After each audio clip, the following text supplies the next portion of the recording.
सानी पानी मैं करूँ, गाय भैंस मैं दूँ, दूध लेकर बाजार में जाऊँ। ये गृहस्थी जी का जंजाल है, सोने की हंसिया जिसे ना उगलते बनता है ना निगलते। लड़की है जुनिया, वह भी नसीब की खोटी। तुम तो उसकी सगाई में आए थे, कितना अच्छा घर बार था। उसका आदमी बम्बई में दूध की दुकान करता था। उन दिनों वहाँ हिंदू मुसलमानों में दंगा हुआ तो किसी ने उसके पेट में छुरा भोंक दिया, घर ही चौपट हो गया। वहाँ अब उसका निभाह नहीं जाकर लिवा लाया कि दूसरी सगाई कर दूंगा, मगर वह राजी नहीं होती और दोनों भावजे हैं कि दिन रात उसे चलाती रहती हैं। घर में महाभारत मचा रहता है। विपत की मारी यहाँ आई, यहाँ भी चैन नहीं। इन्हीं दुखड़ों में रास्ता कट गया। भोला का पुरबा था तो छोटा, मगर था बहुत गुलजार। अधिकतर हीर ही बसते थे और किसानों के देखते इनकी दशा बहुत बुरी ना थी। भोला गांव का मुखिया था। द्वार पर बहुत सी चरनी थी जिस पर 10-12 गायें भैंसें खड़ी सानी खा रही थीं। ओसारे में एक बड़ा सा तख्त पड़ा था जो शायद 10 आदमियों से भी नहीं उठता। किसी खूंटी पर ढोलक लटक रही थी, किसी पर मजीरा। एक ताक पर कोई पुस्तक बस्ते में बंधी रखी हुई थी जो शायद रामायण हो। दोनों बहुएं सामने बैठे गोबर पाथ रही थीं और धनिया चौखट पर खड़ी थी। उसकी आंखें लाल थीं और नाक के सिरे पर भी सुर्खी थी। मालूम होता था अभी रोकर उठी है।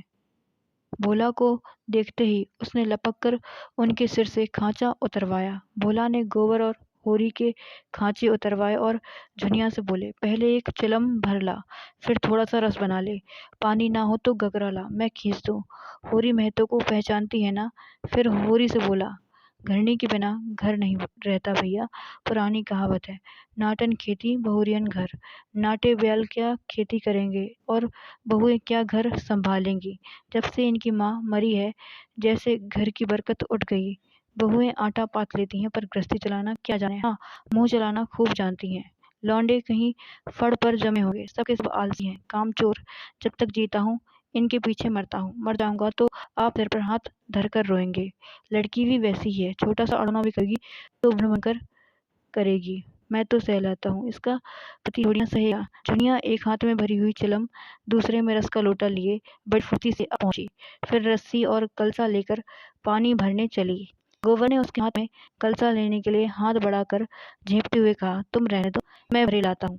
जुनिया ने कलसा ना दिया। कुएं के जगत पर जाकर मुस्कुराती बोली, तुम हमारे मेहमान हो, कहोगे एक लोटा पानी भी किसी ने ना दिया।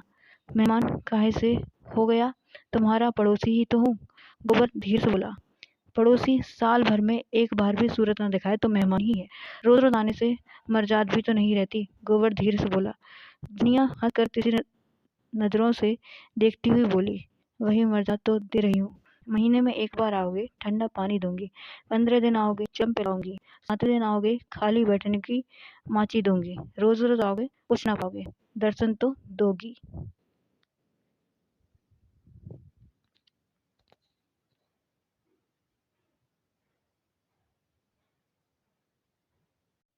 दर्शन के लिए पूजा करनी पड़ेगी। यह कहते कहते जैसे उसे कोई भूली हुई बात याद आ गई। उसका मुंह उदास हो गया। वह विधवा है। उसके नारित्व के द्वार पर पहले उसका पति रक्षक बना बैठा रहता था। वह निश्चिंत थी।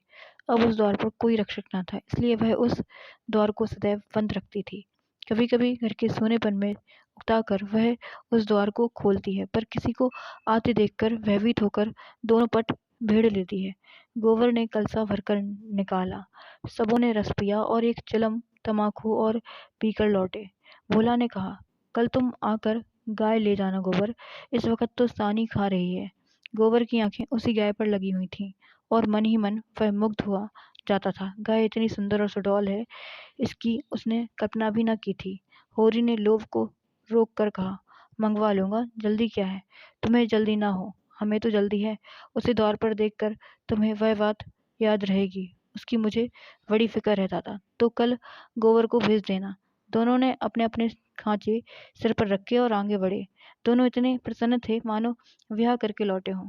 होरी को तो अपनी चिर संचित अभिलाषा के पूरे होने का हर्ष था, और वह भी बिना किसी पैसे के। गोबर को इससे भी बहुमूल्य वस्तु मिल गई थी। उसके मन में अभिलाषा जाग उठी थी। अवसर पाकर उसने पीछे की ओर देखा। झुनिया द्वार पर खड़ी थी, मत आशा की भांति अधीर चंचल। होरी को रात भर नींद नहीं आई। नीम के पेड़ तले अपनी बांस की खाट पर पड़ा बार-बार तारों की ओर देखता था।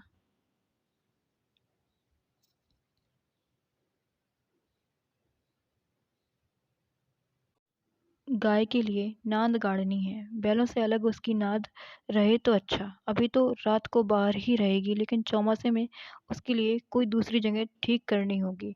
बाहर लोग नज़र लगा देते हैं, कभी-कभी तो ऐसा टोना-टोटका कर देते हैं कि गाय का दूध ही सूख जाता है।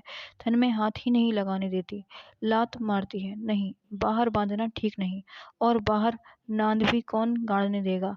कारिंदा साहब नज़र के लिए मुँह फुलाएंगे। छोटी-छोटी बात के लिए राय साहब के पास फरियाद ले जाना भी उचित नहीं।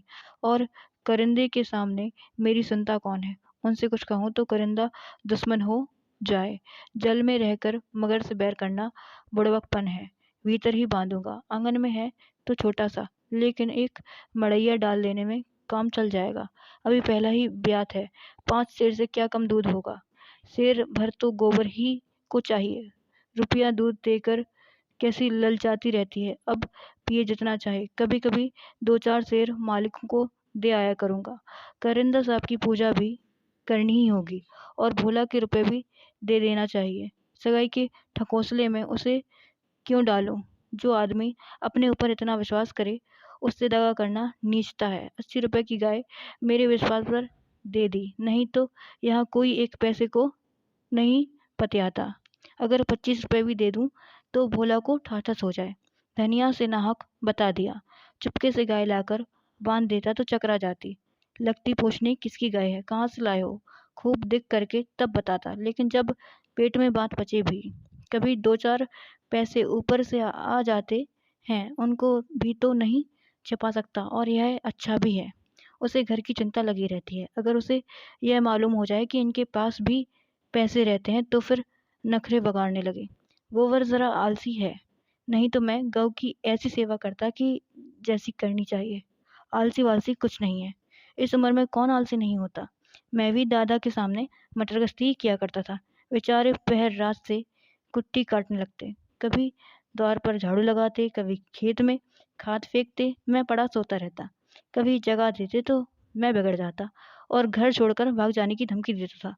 लड़के जब अपने माँ बाप के सामने भी जिंदगी का थोड़ा सा सुख ना भोगेंगे, तो फिर जब अपने सिर पड़ गई तो क्या भोगेंगे।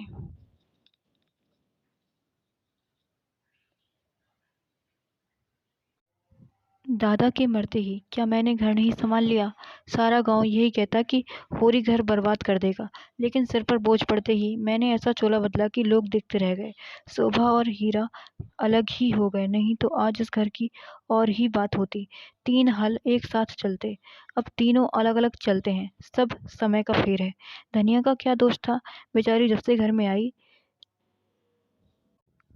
कभी तो आराम से न बैठी, डोली से उतरते ही सारा काम सिर पर उठा लिया। अम्मा को पान की तरह फेरती रहती थी, जिसने घर के पीछे अपने को मिटा दिया। देवरानियों से काम करने की कहती थी तो क्या बुरा करती थी, आखिर उसे भी तो कुछ आराम मिलना चाहिए। लेकिन भाग्य में आराम लिखा होता तब तो मिलता। तब देवरों के लिए मरती थी, अब अपने बच्चों के लिए मरती है। वह इतनी सीधी गमखोर निश्छल ना होती तो आज शोभा और हीरा तो मूछों पर ताव देते फिरते हैं, कहीं भीख मांगते होते। आदमी कितना स्वार्थी हो जाता है, जिसके लिए मरो वही जान का दुश्मन हो जाता है।